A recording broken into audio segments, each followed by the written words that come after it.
पाकिस्तान में अगले 48 घंटे के अंदर एक बहुत खतरनाक, खौफनाक किस्म का ज़िलज़िला आएगा। आपने ये न्यूज़ सुनी होगी। तो आज हम इस न्यूज़ की हकीकत के बारे में जानेंगे कि ये न्यूज़ किसने फैलाई, क्या इसके पीछे कोई साइंटिफिक रीज़न मौजूद है और जिस एजेंसी ने इस न्यूज़ के बारे में बहुत ज़्यादा फ़ोरकास्ट किया है और जो सोशल मीडिया पे बहुत ज़्यादा सर्कुलेट कर रही है, ये किन इलाकों के पाकिस्तान की बात कर रही है और पाकिस्तानी अथॉरिटीज़ इस बारे में क्या कहती हैं और अगर खुदा न खास्ता इस किस्म की कोई कुदरती आफ़त आती है तो इस सिलसिले में आपको क्या करना चाहिए, आप कैसे खुद को बचा सकते हैं, ये तमाम चीज़ें आज हम इस वीडियो में डिस्कस करेंगे और बहुत डिटेल से डिस्कस करेंगे। तो अगर आप इस तमाम बारे में नॉलेज लेना चाहते हैं तो प्लीज़ वीडियो में एंड तक मेरे साथ बने रहिएगा और एक एंड में बोनस टिप भी होगी। तो स्टार्ट करते हैं। ज़लज़ले को मेज़र किया जाता है रेक्टर स्केल के अंदर, ठीक है? ये एक ऐसा स्केल होता है जिसके अंदर आप एक ज़लज़ले या को कितनी ज़मीन हिली है, इस चीज़ को हम आइडेंटिफ़ाई करते हैं, इसको मेज़र करने की कोशिश करते हैं, इसको एक किस्म के पैमाने पे नापने की कोशिश करते हैं। अब जो प्रेडिक्शन की गई है, क्या कहते हैं उसको, भविष्यवाणी की गई है, तो वो कितनी है, कितने रेक्टर स्केल की है, अगर मैं ये आपको बताऊँ, तो वो तकरीबन है 6 रेक्टर स्केल की। और रेक्टर स्केल्स को अगर मैं आपको समझाऊँ तो रेक्टर स्केल्स के मुतालिक कि कितने रेक्टर स्केल से क्या-क्या होता है, तो इसका एक बड़ा अच्छा-सा एक चार्ट है कि अगर 2 तक का रेक्टर स्केल है, मतलब 2 रेक्टर स्केल 2 तक का ज़लज़ला है, तो वो किसी को महसूस भी नहीं होगा। अगर 2 से 3 के दरमियान है, तो कुछ लोगों को महसूस होगा। अगर रेक्टर स्केल 4 तक का ज़लज़ला है, तो जो आपकी लाइट्स हैं, जो लटक रही होती हैं यूजुअली, जो हैंगिंग लाइट्स होती हैं वो, और जो हैंगिंग फैन्स होते हैं, बाज़ औक़ात वो हिलते हुए नज़र आते हैं। 5 और 6 के ऊपर ये होता है, 5 के ऊपर अमूमन दीवारों में क्रैक पड़ सकता है और 5 और 6 के अंदर ये होता है, 6 के अंदर फर्नीचर भी आपका हिल-जुल सकता है। 7 तक आपकी बिल्डिंग्स हिलती हैं, ठीक है? और 8 के ऊपर जो है वो बिल्डिंग्स तबाह होना शुरू हो जाती हैं और अगर 8 से ज़्यादा हो तो तबाही, ये तमाम चीज़ें आ जाती हैं, ठीक है? तो इसकी जो प्रेडिक्शन है वो है अराउंड 6 प्लस की, ठीक है? यानी कि जो आपके पास कुछ फर्नीचर्स वगैरह, मूवमेंट वगैरह की, ठीक है ना? अगर खुदा न खास्ता इस किस्म की कुदरती आफ़त आ जाती है, तो इस सिलसिले में एक इंसान क्या कर सकता है खुद को बचाने के लिए, ये बात मैंने वीडियो के एंड में समझाई है, तो एंड तक मेरे साथ ज़रूर बने रहिएगा ताकि वो बोनस टिप आपको मिल सके। अदरवाइज़ अगर आप बहुत जल्दी आपको सिर्फ वही जानना है, तो आप आस-पास कार्ड में जो है वो मैं शो करूँगा। आप वीडियो के साइड पे कार्ड्स होंगे, वहाँ जाके क्लिक कर सकते हैं। अब ये जो खबर है, ये फैलाई है बेसिकली एसएसजीईओएस, ठीक है? ऑर्गेनाइज़ेशन है, एक ऐसी ऑर्गेनाइज़ेशन है जिसका फिज़िकली कोई एक्जिस्टेंस नहीं है, ठीक है? ये सिर्फ इंटरनेट पर मौजूद है और इनका एक बेसिकली वेबसाइट पेज है जिसके ज़रिए तमाम जो है ना अपनी न्यूज़, प्रेडिक्शंस वगैरह वो सारी पब्लिश करते हैं। और इन्होंने ही जो लोग ये कहते हैं कि इस पर में आर्गुमेंट सबसे ज़्यादा ये पेश किया जाता है कि देखिए इतना ऑथेंटिक है, इन्होंने तुर्की का जो ज़लज़ला था, वो इन्होंने तकरीबन कुछ टाइम पहले ही प्रेडिक्ट कर दिया था और देखें तुर्की में कितनी ज़्यादा तबाही आई। तो इस बार भी जो इनकी प्रेडिक्शन है वो ठीक होगी। तो मैं आपको कुछ इंपॉर्टेंट बातें इनके बारे में बताना चाहूँगा। तो सबसे पहले तो ये समझने की कोशिश करें कि एसएसजीईओज़ जो है, एस जो है, ये काम कैसे करती है, किस मेथड को यूज़ करती है प्रेडिक्शंस के लिए। आप अगर इन्हें समझने की कोशिश करेंगे तो आप समझेंगे कि शायद वो होता है ना, एक हज़ार में से कोई एक तीर तुक्का किसी का लग जाए, तो आपको समझ में आएगी बात क्या है। एसएसजीईओज़ जो है ना, ये यूज़ करती है सोलर की अंदर, जो सोलर सिस्टम होता है ना हमारा, जिसमें सैयारे सर्कुलेट कर रहे होते हैं, ये इसको सितारों की गर्दिश और इनकी अलाइनमेंट के हिसाब से जो है ना वो प्रेडिक्शंस करती है, ठीक है? इसमें काफ़ी सारी प्रेडिक्शंस की गई हैं, ऐसा नहीं है कि सिर्फ पाकिस्तान की या तुर्की की थी, कितनी सारी प्रेडिक्शंस हैं जो इनकी गलत साबित हुई हैं।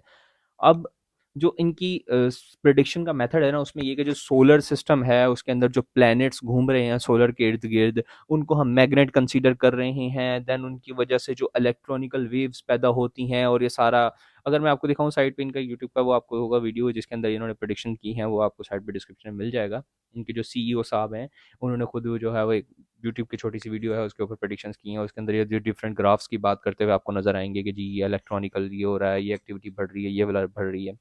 तो ये यूज़ कर रहे हैं बेसिकली किसको, सोलर सिस्टम के अंदर मौजूद प्लैनेट्स को। लेकिन पूरी दुनिया में ये बात इस्टेब्लिश्ड है, सबको, सब इस बात पे तकरीबन मुत्तफिक हैं कि जो ज़लज़ला होता है वो टेक्टोनिक प्लेट्स की वजह से आता है, ठीक है? टेक्टोनिक प्लेट्स क्या होती हैं, जो ज़मीन है हमारी वो डिफरेंट प्लेट्स में या छोटे-छोटे जज़ीरों में मौजूद है। अगर आप हिस्ट्री खोल के देखेंगे तो आपको हिस्ट्री के चैनल में अमूमन मिलेगा कि अर्थ की स्टार्टिंग में पिक्चर कैसी थी, फिर स्लोली-स्लोली क्या जी ज़मीन जो है वो समुद्र के अंदर तैरते हुए, तो इधर से उधर, उधर से इधर जो है वो घूमती फिरती रही और अल्टीमेटली क्या हुआ कि ज़मीन जब टकराई तो पहाड़ बने, ठीक है ना? अब इसी तरह अगर आप देखें जो हमारे हिमालय की पूरी रेंज है वो बेसिकली 2 टेक्टोनिक प्लेट्स के टकराने की वजह से बनी है, और ज़लज़ले भी इसी वजह से आते हैं। अगर आप देखें तो सबसे ज़्यादा ज़लज़लों की जो तादाद अगर आप निकालें पाकिस्तान के अंदर, तो सबसे ज़्यादा ज़लज़ले आज़ाद कश्मीर और इसी साइड पे गिलगित वगैरह साइड के ही आए हैं।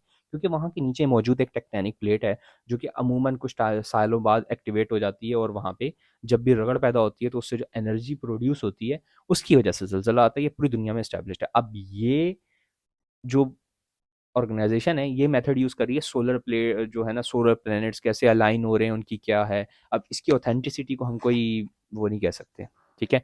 अब इसके मुतालिक पाकिस्तानी अथॉरिटीज़ क्या कहती हैं, पाकिस्तानी अथॉरिटीज़ क्या सोचती हैं इस बारे में। तो जो पाकिस्तान का एक ऑर्गेनाइजेशन है, कहते हैं उसको Pakistan meteorological meteorological department, PMD कहलाता है, ठीक है। ये डिपार्टमेंट पाकिस्तान के अंदर जो है वो प्रेडिक्शंस वगैरह मौसमी वगैरह ये सारी कर रहा होता है। तो इसने तो कंप्लीट जो है ना जितनी प्रेडिक्शंस थी इनको तकरीबन उन्होंने जो कहा जी ये झूठ है, इसमें ऐसा कुछ नहीं है, ठीक है, इसमें कोई सदाकत नहीं है। भरा लग रहा ऐसा कुछ होगा तो जी we are planning and something करके इन्होंने बड़ा एक पॉलिटिकल किस्म का बयानिया दे दिया है। और अल्टीमेट पॉइंट बिंग के इन्होंने पाकिस्तान के जो रिलेटेड है उसमें पूरा इन्होंने रिजेक्ट कर दिया कि ऐसी कोई चीज़ हम नहीं इसको कंसिडर करते, ऑथेंटिक नहीं है।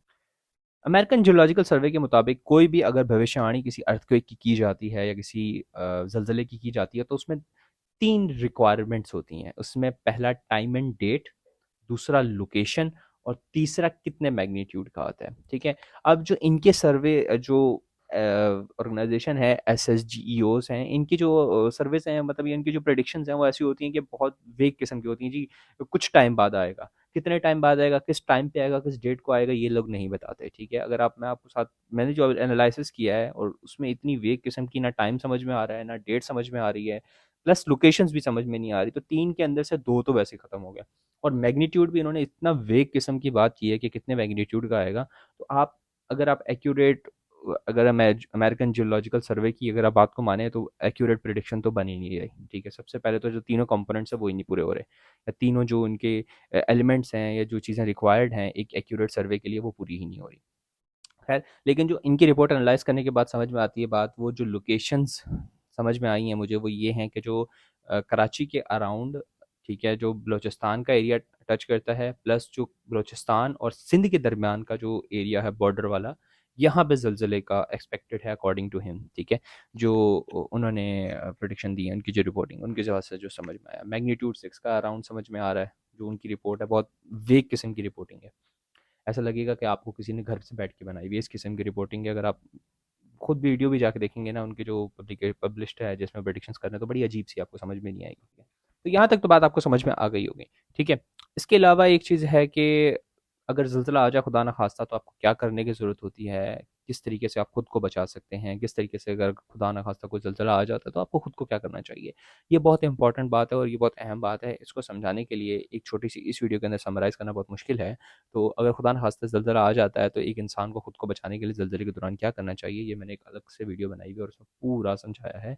तो please, please do watch it, ठीक है ना? आपको वो वीडियो के एंड पे मिल जाएगी, ठीक है? यहाँ पे आ रही होगी।